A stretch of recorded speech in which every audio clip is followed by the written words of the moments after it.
Assalamualaikum. Nah, di video kali ini saya akan menjelaskan asal mula nama Teluk Pulai, di mana ini juga berkaitan dengan sejarah Kabupaten Rokan Hilir. Baik, dimulai dari asal mula Teluk Pulai. Disclaimer ya, bahwa video ini diambil di Jalan Bulan sampai ke Jalan Pahlawan. Nah, adalah sebuah kampung yang dipimpin oleh seorang pemangku adat bernama Ilai. Ilai mempunyai seorang anak yang cantik yang bernama Halimah. Ilai adalah seorang pemangku adat yang bijaksana.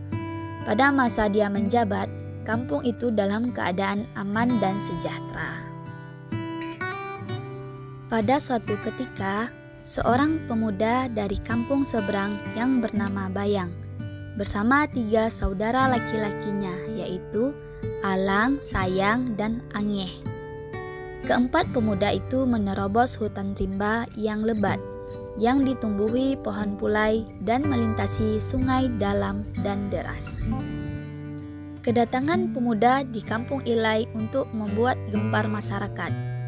Perilaku mereka tidak senonoh. Hasil kebun dan ternak masyarakat tidak luput dari rampasan mereka. Para anak dara tidak berani keluar dari rumah karena takut keberingasan Bayang dan gerombolannya. Kedatangan mereka ialah menyampaikan pinangan kepada pemangku adat, yaitu untuk meminang Halimah. Sudah barang tentu ditolak mentah-mentah oleh Ilai pinangan itu. Ilai tidak ingin bermenantukan seorang pemuda yang ceroboh. Ilai juga tidak rela jika putrinya yang lemah lembut harus bersanding dengan orang yang kasar dan tidak mengenal adab. Karena pinangannya ditolak, maka Bayang memerintahkan kepada teman-temannya untuk menyerang dan memporak-porandakan kampung. Dalam waktu yang sangat singkat, kampung itu memang porak-poranda walaupun masyarakat sudah melawan dengan sekuat tenaga. Ilai pun terpaksa meninggalkan kampungnya, menyingkir ke tempat lain yang bernama Gau. Dalam pengungsiannya, Ilai mendengar berita tentang seorang pemuda dari kampung sebelah timur.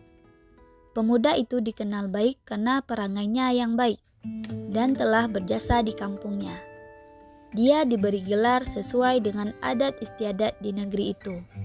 Banyak sudah bajak laut yang berhasil ditumpasnya. Ilai berunding dengan para anggota keluarganya guna mencari jalan mengundang pemuda itu untuk datang ke Gaung. Tujuannya untuk menghapus malu yang dilakukan Bayang dan kawan-kawannya. Akhirnya disepakati untuk mengutus seorang kepercayaan untuk pergi mencari pemuda dari kampung sebelah timur tersebut. Pada suatu pagi berangkatlah sebuah kapal kecil dari Gaung berlayar ke laut lepas. Di perairan Laut Panipahan, didapat keterangan bahwa pemuda dari kampung timur itu bernama Suta, sedang berada di Selat Melaka untuk mengusir gerombolan Lanun. Setelah berminggu-minggu, barulah utusan Ilai dapat bertemu dengan Suta. Segera utusan itu menyampaikan permohonan dari Ilai. Suta menyanggupi dan berangkatlah mereka ke Gaung. Ilai menyambut kedatangan Suta dengan sangat gembira.